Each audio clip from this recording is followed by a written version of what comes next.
FlowBee has gone and done it again. He has made another huge impact to the speedrunning community. Recently, he uploaded a document to his Twitter about apologizing and making a correction to the speedrunning community. In today's video, and 100% the last video I will make on FlowBee, I am going to share my thoughts on FlowBee's apology and correction he uploaded to his Twitter profile. Without wasting any more time, let's get into me explaining my opinion on this total story. Firstly, I'm going to be explaining what he wrote about his 8:20 portal room enter and his 5:35 blind travel time. He was in a Discord call with another speedrunner named Crystal. He was doing some RSG attempts when he loaded an incredible seed. This is also known as his 8:20 portal room and his 5:35 blind.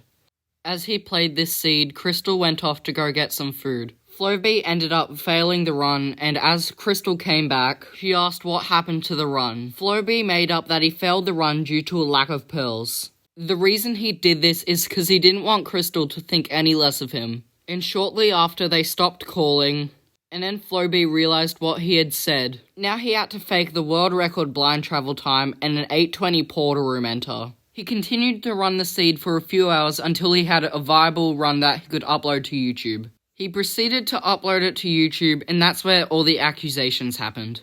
That's going to be the end of this segment. The reason it's so short is because that's all I could make out from the document. But at least he ended up admitting that he faked this run, because I think that this was the run that people were most mad about that he faked.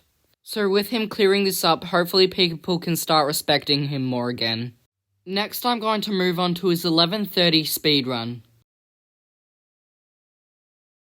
To immediately start things off, he says this run was completely legit, which personally, I do agree with this statement. Out of all the sub-15s he got, this was one of the only runs I thought to be legit. Even though he wasted almost a minute trying to get into Nether with the woodlight technique, and the fact that he went the complete opposite direction of the stronghold, I do still stand by my opinion that this run was legit. Where he built his calculated portal was still in the stronghold ring, so it can still be luck that he blind traveled to a completely different stronghold.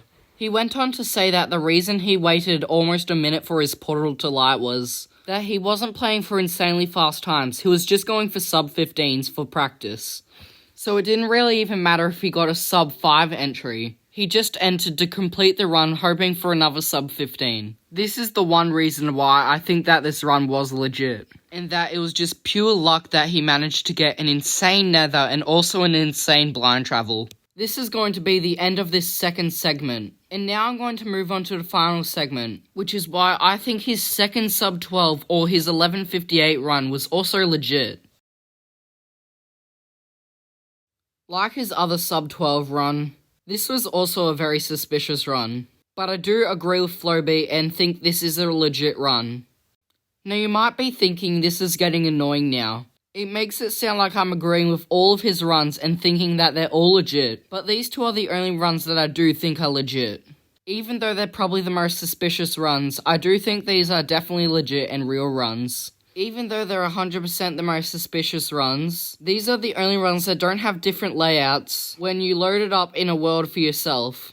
Now, you might be thinking, there was no way this run was legit. He completely forced 20 obsidian and managed to get 10 obsidian from a chest, which made it so he had a total of 20 obsidian, which was all the obsidian that he wanted.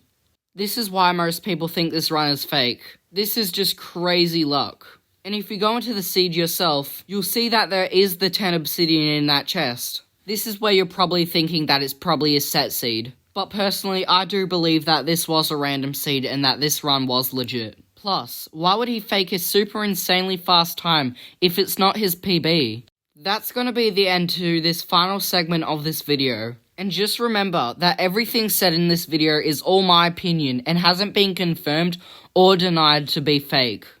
I really hope you enjoyed this video. The support recently has been crazy. We have gone from 50 to 100 subscribers in 1 week. I cannot thank you enough, and the support really means everything to me. Only 15% of my viewers are actually subscribed, and I would really appreciate if that number could change soon. I'm also trying to hit 200 subscribers by the end of the year, so I'd really appreciate if you liked and subscribed. Thank you to everybody who watched the video. I hope you have a good rest of your day. Goodbye, everyone.